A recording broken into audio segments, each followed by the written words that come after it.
A ver, cuando tenemos un problema legal que de verdad necesita solución, la pregunta siempre es ¿y por dónde empiezo? Bueno, pues hoy vamos a desmenuzar justo eso.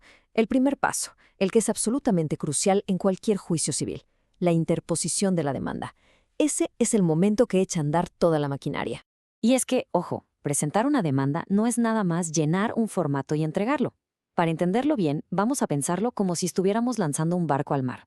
Este barco tiene que estar súper bien construido, tiene que zarpar del puerto correcto y, claro, en el momento preciso. Solo así va a poder navegar en las a veces muy turbulentas aguas legales. Esta idea del barco nos va a guiar en todo este análisis. Esta es nuestra ruta de navegación de hoy. Primero, vamos a entender por qué este paso es tan pero tan decisivo. Luego, nos metemos de lleno a los detalles prácticos, el famoso cuándo, dónde y cómo.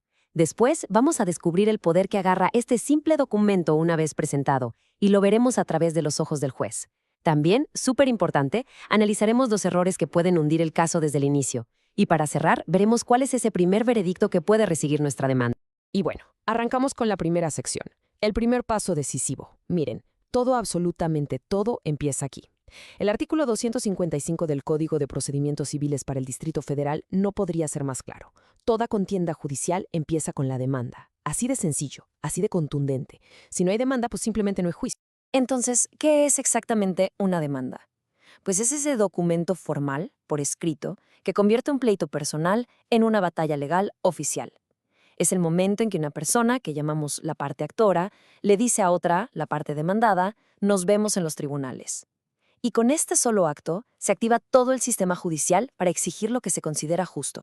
Vamos a la segunda sección. ¿Cuándo, dónde y cómo? Ok, ahora sí, pasemos a lo práctico, a la construcción y lanzamiento de nuestro barco. Estos tres elementos son la base para que nuestra demanda no solo se mantenga a flote, sino que de verdad tenga oportunidad de llegar a buen puerto. Primero, la forma. La regla de oro es que tiene que ser por escrito. Hay muy, pero muy pocas excepciones, sobre todo en temas familiares muy urgentes. Segundo, el lugar. No se entrega en cualquier lado, ¿eh? Tiene que ser en la oficialía de partes común del juzgado correcto. Pensemos que es como el astillero central, donde recibe nuestro barco, y le asignan un capitán, o sea, un juez. Y tercero, el tiempo. El instante preciso en que le ponen el sello de recibido, ¡pum! Ahí, en ese segundo, arranca oficialmente el proceso. Ni antes ni después. Entramos a la sección 3, el poder de un documento. Y es que justo en ese momento que mencionamos, cuando la demanda se recibe y se sella, ese montón de hojas se transforma por completo. Deja de ser una simple queja en papel y se convierte en un instrumento con un poder legal inmenso. Y sus efectos son inmediatos y súper profundos. Primero, interrumpe la prescripción. Es como si le pusiéramos pausa a un cronómetro que podría hacer que perdiéramos un derecho por el paso del tiempo. Segundo, fija la competencia del juez. O sea, el juez que la recibe será, en principio, el que se encargue de todo el juicio. Tercero, y esto es clave, constituye la relación jurídico-procesal. Es decir, formaliza el pleito ante la ley y une a las partes en un proceso. Y por último, marca el inicio de la instancia. Oficialmente, nuestro barco ha zarpado. Pasamos a la cuarta sección, la mirada del juez. Una vez que zarpó, la demanda llega a las manos de quien tomará las primeras grandes decisiones, el juez. Su primera revisión es crítica. Es como el capitán del puerto que inspecciona nuestro barco para ver si está en condiciones de navegar o si de plano es un peligro. Y aquí, básicamente, hay dos caminos iniciales. Del lado izquierdo, el escenario ideal, el auto admisorio. Luz verde. El juez la acepta y ordena que le notifiquen al demandado. Nuestro barco tiene permiso para navegar. Pero del lado derecho, tenemos algo que pasa muy seguido, el auto preventivo. Aquí el juez ve que hay errores, pero que se pueden corregir, como que falta un documento o un dato. Es una oportunidad de oro para reparar las fugas del barco, por así decirlo. Pero cuidado, si no se hace en el tiempo que da el juez, el barco no zarpa. Y algo bien importante es que al admitir la demanda, el juez también tiene el poder de dictar medidas cautelares. ¿Para qué son? Bueno, su objetivo es asegurar que si se gana el juicio, la sentencia se pueda cumplir. Puede ordenar un arraigo para que la persona no salga del lugar o un embargo precautorio para asegurar bienes. Son como anclas temporales, no para frenar el viaje, sino para asegurarse de que el tesoro, o sea, la justicia, no se esfume antes de llegar al destino. Quinta sección, errores, cambios y rechazos.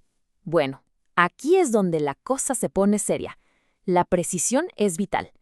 Un error en cómo se armó la demanda, o querer cambiarla cuando ya no es momento, puede tener consecuencias graves y a veces hasta irreversibles.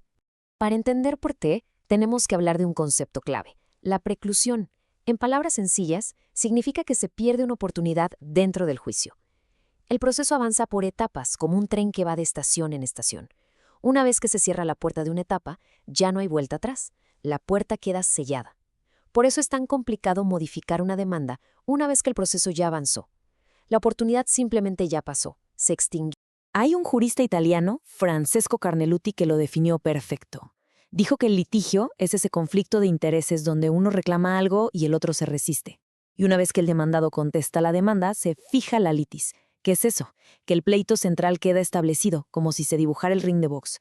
Los puntos a discutir ya están sobre la mesa, y sobre eso se va a resolver. Ya no es tan fácil meter nuevos reclamos o cambiar la jugada. Y llegamos a la última sección, el veredicto inicial. Ahora vamos a ver el resultado más negativo que puede tener nuestra demanda en esta primera fase. El desechamiento. Esto no es una prevención ni una oportunidad para corregir. Es un rechazo total, un no rotundo. El juez considera que la demanda tiene errores tan de fondo que son incorregibles o que lo que se pide es, de entrada, totalmente inviable. Entonces, la pregunta del millón es, ¿y por qué la desechan? Pues las razones son muy claras.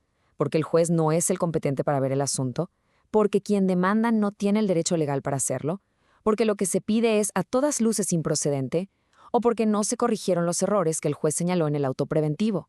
Volviendo a nuestra analogía, es cuando el capitán del puerto declara que el barco de plano no es seguro, que es insalvable, y le prohíbe de forma definitiva si quiere intentar salir del muelle.